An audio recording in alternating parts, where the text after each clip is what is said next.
জনপ্রিয় অভিনেত্রী শুভশ্রী গাঙ্গুলী এবার প্রশংসা করলেন সুপারস্টার শাকিব খানকে। তিনি বলেন, আমি ভাবতে পারিনি শাকিব খান এতটা জনপ্রিয়। তার সাথে আমি সিনেমা করেছি, তখনও সে জনপ্রিয় ছিল। তখন আমি বুঝতে পেরেছিলাম শাকিব খান কতটা জনপ্রিয়। তবে দিন যাচ্ছে, শাকিব খানের জনপ্রিয়তা বাড়ছে। বর্তমানে তিনি তুফান সিনেমা করছেন, যা জনপ্রিয়তার শীর্ষে, যার এক টিজারই প্রকাশ করেছেন। তাই আমার এখনও বিশ্বাস হয় না শাকিব খান এতটা জনপ্রিয়। তিনি আরও বলেন, বাংলাদেশের ইন্ডাস্ট্রির মধ্যে এত ট্যালেন্টেড অভিনেতা আছে যা কল্পনার বাইরে। তিনি শাকিব খানের আপকামিং সিনেমার জন্য শুভকামনা জানান। নবাব সিনেমার মাধ্যমেই একসাথে কাজ করেন শাকিব খান শুভশ্রী, যা দুই দেশেই সাড়া ফেলে দিয়েছিল।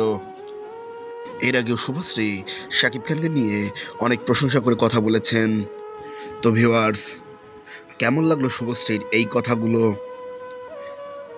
অবশ্যই আপনার এই মন্তব্যটি কমেন্ট বক্সে জানাবেন। আর এতক্ষণ সাথে থাকার জন্য আপনাদেরকে অসংখ্য ধন্যবাদ। দেখা হবে পরবর্তী কোনো ভিডিওতে।